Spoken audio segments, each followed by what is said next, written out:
বর্ষশেষের আগে মাইলফলক ভারতের স্পেস ডকিং এক্সপেরিমেন্ট অর্থাৎ স্প্যাডেক্স অভিযান ইসরোর দুই কৃত্রিম উপগ্রহ চেসার SX-01 ও টার্গেট SDX-02 নিয়ে মহাকাশে পাড়ি দিল PSLV C-60 রকেট। 30 ডিসেম্বর রাত 10টায় অন্ধ্রপ্রদেশের শ্রীহরিকোটার সতীশ ধাওয়ান মহাকাশ কেন্দ্র থেকে সফল হলো উৎক্ষেপণ। মহাকাশচারীদের ভ্রমণে ডকিং এর প্রয়োজন হয়। দুটি মহাকাশযানের মধ্যে ডকিং সম্পূর্ণ হলে মহাকাশচারীরা স্পেস স্টেশনে প্রবেশ করতে পারেন। সেই ডকিং প্রযুক্তি খতিয়ে দেখবে এই দুই কৃত্রিম উপগ্রহ।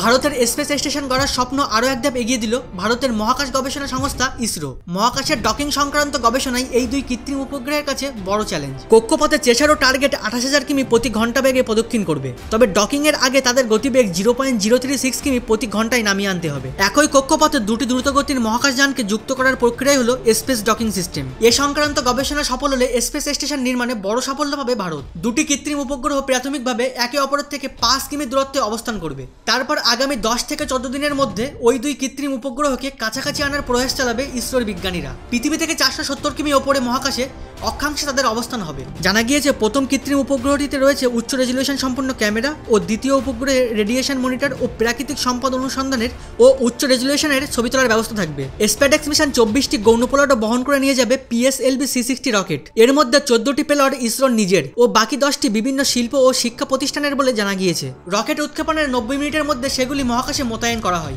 উল্লেখ্য, এ ধরনের উন্নতমানের প্রযুক্তি নির্ভর স্যাটেলাইট অভিযান এর আগে কেবল রাশিয়া, চীন ও আমেরিকা চালিয়েছে। চতুর্থ দেশ হিসেবে ভারত সেই জায়গায় স্থান করে নিতে চলেছে। 2024 সালে চন্দ্রযান 3 উৎক্ষেপণ করে একটি নতুন মাইলফলক ছুঁয়েছে ইসরো। বছর শেষে ভারতের সাফল্যের মুকুটে নতুন পালক যোগ হলো। স্প্যাডেক্স মিশন আগামী দিনে মহাকাশ বিমান চাঁদে অবতরণ ও ফিরে আসার অভিযানের ক্ষেত্রে তা কাজে দেবে বলে জানিয়েছে ইসরো। শুধু তাই নয়, সর্বোপরি মহাকাশে ভারতের প্রস্তাবিত স্পেস স্টেশন তৈরি করার ক্ষেত্রেও উপযোগী হবে এই দুই কৃত্রিম উপগ্রহের গবেষণা।